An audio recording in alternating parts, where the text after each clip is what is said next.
सरपंच संतोष देशमुख हत्या प्रकरणी माजी मंत्री धनंजय मुंडेंसह 10 जणांना सह आरोपी करण्याची मागणी सामाजिक कार्यकर्त्या अंजली दमानिया यांनी केली आहे। वाल्मिक कराडला धनंजय मुंडेंनीच सरेंडर करायला लावल्याचे पुरावे असल्याचा दावाही त्यांनी केलाय। आरोपींना मदत करणाऱ्या पोलिसांनाही सह आरोपी करण्याची मागणी त्यांनी केली आहे।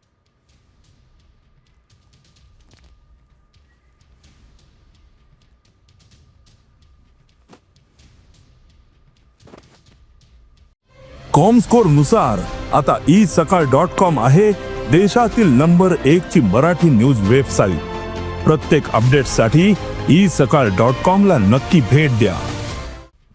या सगळ्या गोष्टीचे त्या लोकांना पळून गेल्यानंतर शोधून नेण्याचे सगळ्या गोष्टीचे सूत्रधार हे धनंजय मुंडे हेच होते। तर माझी मागणी आहे की धनंजय मुंडे, बालाजी तांदळे, शिवलिंग मोराळे, सारंग आंधळे, डॉक्टर वायबसे व त्यांच्या पत्नी, SP Bargal, PSI Rajesh Patil, PI Mahajan, PI Bhagwat Shelar आणि ते जे गीते आहेत जे LCBचे अधिकारी होते ते अशा 10 जणांना सह आरोपी करा।